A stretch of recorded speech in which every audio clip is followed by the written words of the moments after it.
आपको बताएंगे जिया रहमान बर्क आपको नजर आ रहे हैं, शफीकुर रहमान बर्क आ रहे हैं और आम आदमी ये आपको जानकारी देंगे कि बिल कितना आया नवंबर का। यूनिट 00 बिल 231, यूनिट 249 किया, इनका बिल आया 1865 और आम आदमी की बात करें तो यहाँ पर 846 यूनिट यूज किया है, इसका 1347 आया है।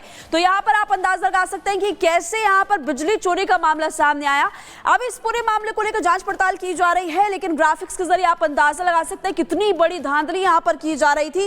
ये बर्क का बिजली कांड है और नवंबर 2024 का बिल आपको बता रहे हैं कि आम आदमी से कितना वसूला गया और शफीकुर रहमान बर्क, जिया रहमान बर्क, इनसे कितना कितना वसूला गया है। और इसी के बाद से लगातार प्रशासन एक्शन मोड में भी नजर आ रहा है और हम ये कह सकते हैं कि जिया रहमान बर्क की मुश्किलें लगातार बढ़ते हुए नजर आ रही है। एक तो बिजली चोरी का मामला सामने आया, अभी वहां पर उनका बिजली मीटर जो है वो बदला गया है, लेकिन दूसरी तरफ वो दूसरे मामले में भी फंसते हुए इस वक्त नजर आ रहे हैं। इससे जुड़ी हुई जानकारी आपको ज्यादा प्रियंका देंगी।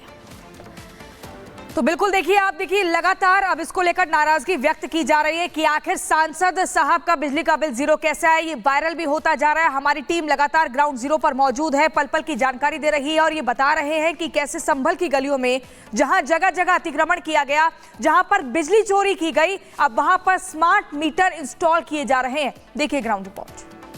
सपा के सांसद जियाउर रहमान पर गिरफ्तारी का डर मंडरा रहा है और यही कारण बताया जा रहा है कि उन्होंने इलाहाबाद हाईकोर्ट का रुख किया।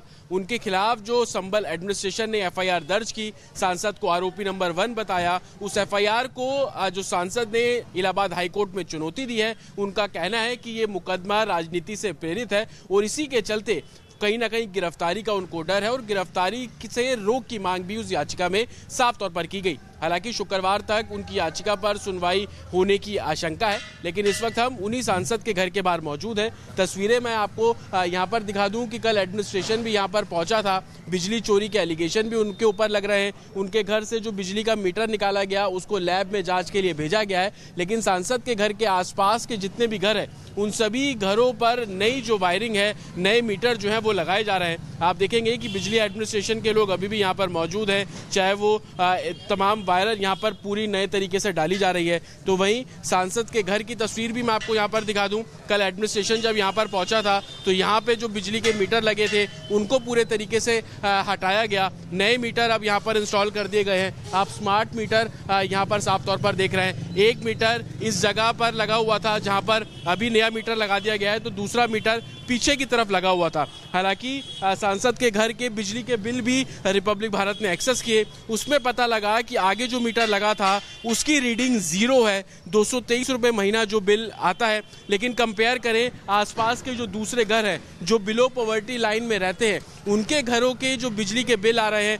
वो किसी के 800, किसी के 1000, किसी के 1200, किसी के 1300, लेकिन सांसद के घर का जो बिल आ रहा है वो 231 रुपये और दूसरा मीटर जो पीछे की तरफ लगा हुआ है उसका बिल आ रहा है 1300 से 1800 के बीच में। तो कहीं ना कहीं सवाल ये खड़ा हो रहा है कि क्या वाकई सांसद के घर से भी बिजली चोरी की जा रही थी। एडमिनिस्ट्रेशन ने जो लैब में मीटर भेजा है उसकी जांच रिपोर्ट के बाद तमाम चीजें साफ होंगी। घर भी आप देख लीजिए, इस छोर से घर शुरू होता है, ईंटें जहां तक आपको नजर आ रही है और जहां तक ये शख्स खड़े हैं वहां तक का ये घर बताया जा रहा है। ये घर पीछे की तरफ से भी है, इसीलिए 2 मीटर लगाए गए, एक नए कंस्ट्रक्शन को लेकर और एक पुराने कंस्ट्रक्शन को लेकर। सांसद के घर पे मिलने के लिए लोग भी आते हैं, लेकिन उसके बावजूद उनका बिल सिर्फ 231 रुपये, या यूं कह लें कि एक below poverty line BPL category में रहने वाले शख्स का बिल सांसद के घर के बिल से ज्यादा आ रहा है। तो यही वजह है कि संदेह इस पूरे मामले में खड़ा हो रहा है और यही वजह है कि सांसद के घर का जो बिजली का मीटर है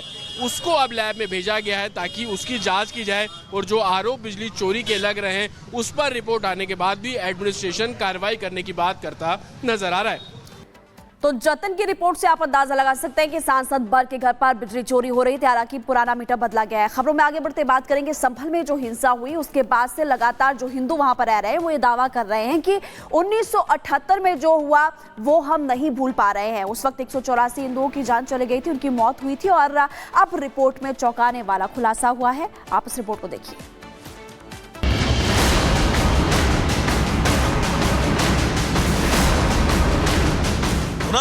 मार्च 1978 यही वो तारीख है जिसने संभल में भाईचारे की डोर को नफरत की कैंची से काट दिया। आज भी संभल के लोग 23 मार्च 1978 की तारीख को याद कर सिहर उठते हैं। मेरे होश पे दंगा हुआ है। मैंने सन 77 में यहाँ गंज में पेंट का काम है मेरा, और सन 78 में बलवा हो गया। और उसके बाद के वक्त क्या हुआ था, आखिर कैसे बल्ब? ये तो मुझे याद नहीं कैसे हुआ, लेकिन उसमें बहुत काफ़ी नुकसान हुआ सभी लोगों का, और उसमें काफ़ी जाने गई बहुत, और तभी से दहशत हो गई।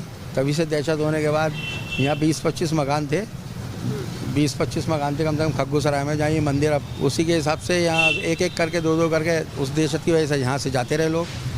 एक समय ऐसा आया बिल्कुल सुनसान हो गई, खाली मंदिर रह गया। संभल के दंगों के आज 45 साल गुजर गए, लेकिन संभल के दंगों की याद आज भी लोगों के जहन में जिंदा है। क्या हुआ था 1978 में, आप लोगों को यहाँ से जाना पड़ा? लड़ाई हो गई। किस तरह की लड़ाई हुई थी? वो हम घर में बैठे खाना वाना बना रहे, जाड़ों की फरवरी का महीना था, कौन सा महीना था, फरवरी का। बच्चे स्कूल चले गए, 2 बच्चे पढ़ते थे अब मेरे, तो लड़ाई बहुत जोर की हो गई। सन की लड़ाई हुई। इस देश में बाबा साहब ने 1951 में कानून मंत्री के पद से इस्तीफा दिया था।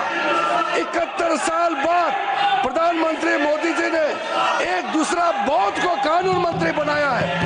आप लोगों को याद नहीं आया? मोदी सत्य बाबा साहब भीमराव अम्बेडकर के बताए हुए रास्ते पे हम लोग चलते हैं, आप लोग नहीं चलते हैं।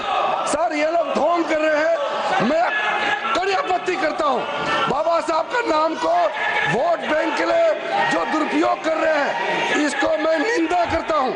और आज मैं अध्यक्ष सभापति महोदय जी, मैं फिर से आपको कहना चाहता हूँ, जो 5 तीर्थ स्थल आदरणीय प्रधानमंत्री मोदी जी के नेतृत्व में बाबा साहब अम्बेडकर जी के नाम में जो आज काम चल रहे हैं, उसका 2026 में मुंबई के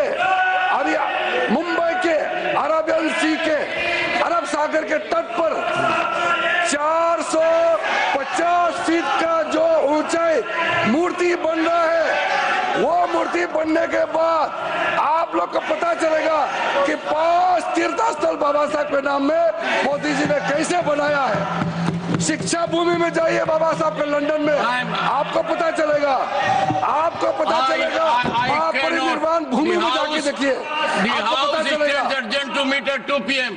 This I will not allow. 2 p.m.